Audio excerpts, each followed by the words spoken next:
안녕하세요. 저는 경기도에서 살고 있는 60대 초반 여성입니다. 바카스 F의 사연을 들으며 웃고 울던 제가 이렇게 떨리는 손으로 키보드를 두드리게 될 줄은 몰랐습니다. 지금 제 곁에는 35년, 긴 세월을 함께 해온 남편이 등을 돌리고 누워 있습니다.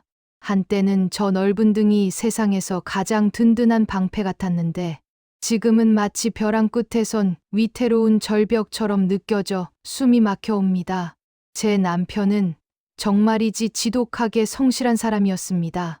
기름때 묻은 작업복을 입고 남들이 다 쉬는 명절에도 특근 수당을 벌겠다며 공장으로 향하던 사람.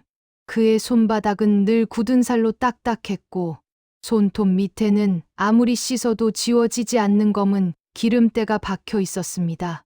그 손으로 우리 아이들 모두 대학 공부시키고 낡지만 따뜻한 우리 집 한 채를 마련하여 살고 있지요.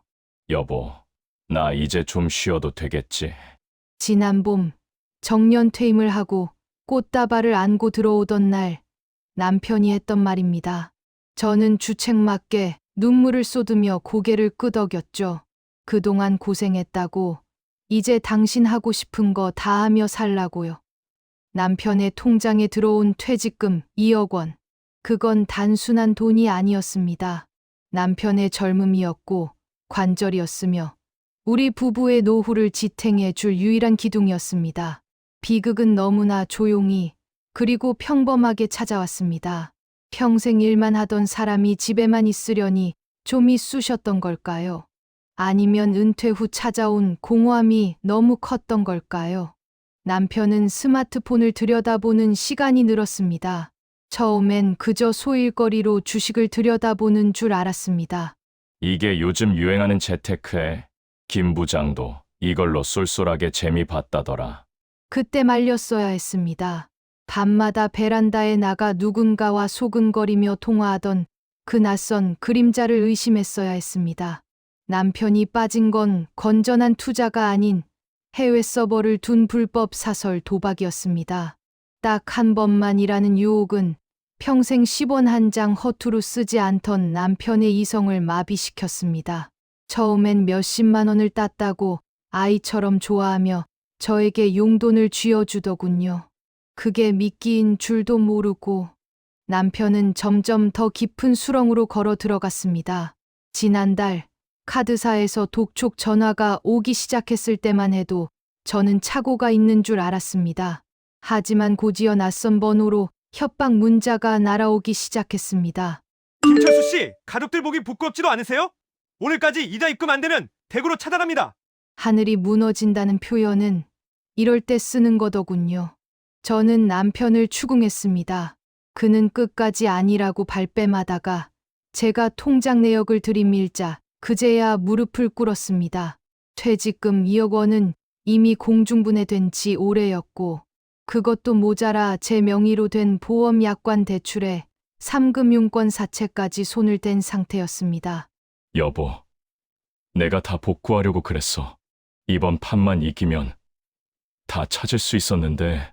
충혈된 눈으로 떨리는 목소리로 변명하는 남편의 모습에서 저는 평생을 존경했던 가장의 모습을 찾을 수가 없었습니다. 그곳엔 그저 도박 중독이라는 괴물에 영혼을 잠식당한 낯선 노인만이 앉아 있었습니다. 당신 미쳤어! 그 돈이 어떤 돈인데? 당신이 30년 동안 그 뜨거운 기계 앞에서 땀 흘리던 돈이잖아! 그걸 어떻게 그따위 도박 사이트에 다 갖다 바쳐? 제가 울부짖으며 남편의 가슴을 쳤지만 남편은 멍한 눈으로 허공만 바라보더군요. 그리고 어제 빚쟁이들이 현관문을 두드리는 소리에 공포에 떨며 이불 속에 숨는 남편을 보았습니다. 성실했던 내 남편은 어디로 간 걸까요? 차라리 남편이 사업을 하다 실패했다면 이렇게 억울하진 않을 겁니다. 성실함이 신조였던 사람이 말년의 공허함을 이기지 못해 스스로 파멸의 구렁텅이로 들어갔다는 사실이, 그리고 가족들의 신뢰를 판돈으로 걸었다는 사실이 저를 견딜 수 없게 만듭니다. 이제 우리 집은 빚잔치를 해야 합니다. 평생을 바쳐 마련한 이 아파트도 곧 경매로 넘어갈지 모릅니다. 하지만 더 무서운 건 남편이 아직도 스마트폰을 손에서 놓지 못하고 있다는 겁니다. 몰래 화장실에서 문을 잠그고 있는 그를 볼 때마다 심장이 내려앉습니다. 바카스 F 청취자 여러분, 모래성처럼 무너져버린 우리 가정 다시 세울 수 있을까요? 저는 잃어버린 돈보다 영영 돌아오지 않을 것 같은 남편의 성실했던 영혼이 더 그립고 사무칩니다. 오늘 밤도 빛 독촉 문자에 잠 못 이루는 이 비참한 현실을 저는 어떻게 감당해야 할까요? 경기도에 사시는 60대 초반의 한 여성분께서 익명으로 보내주신 사연인데요. 방송을 듣고 계신 우리 청취자분들도 아마 지금 가슴 한구석이 턱 막힌 듯 답답하실 것 같아요. 사연자님, 지금 어떤 위로의 말씀을 드려야 할까요? 35년입니다. 강산이 3번이나 변할 동안 그 기름때 낀 손톱과 땀방울을 믿고 살아오셨는데 그 단단했던 가장의 등이 도박이라는 늪 앞에서 속절없이 무너져 내리는 걸 지켜봐야 하는 심정.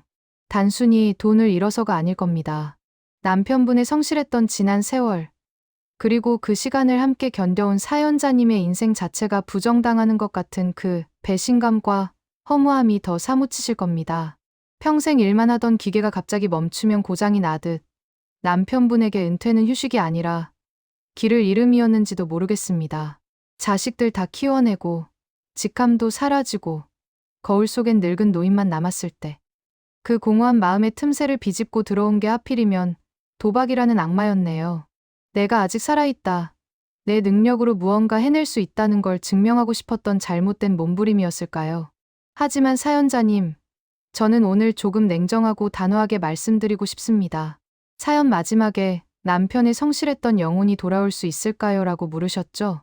지금 사연자님이 마주하고 계신 남편분은 안타깝게도 예전에 그 성실했던 그분이 아닙니다. 도박은 나쁜 습관이나 실수가 아닙니다. 뇌가 고장난 질병입니다.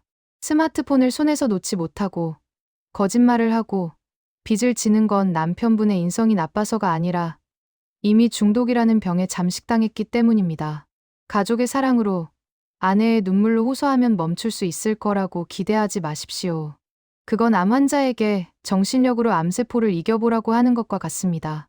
가장 먼저 하셔야 할 일은 남편분을 환자로 인정하고 전문기관의 손을 잡는 겁니다. 한국도박문제예방치유원 같은 전문가들의 도움을 받으셔야 합니다.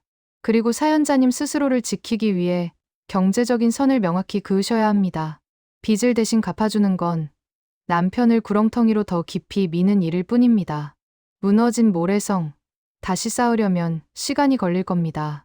예전과 똑같은 모양은 아닐 수도 있습니다. 하지만 사연자님, 돈은 잃었어도 사연자님의 남은 인생까지 저당 잡히지는 마세요. 지금은 남편의 보호자가 아니라 사연자님 자신의 보호자가 되셔야 할 때입니다.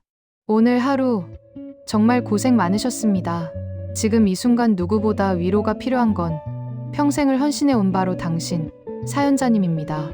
힘내라는 말 대신 이 말을 전하고 싶네요. 당신은 잘못하지 않았습니다. 그러니 부디 오늘 밤은 자책하지 말고 주무시길 바랍니다. 사연자님과 사연자님의 가정을 응원합니다. 지금까지 마음자양강장제 바카스 F의 황홀라디오였습니다.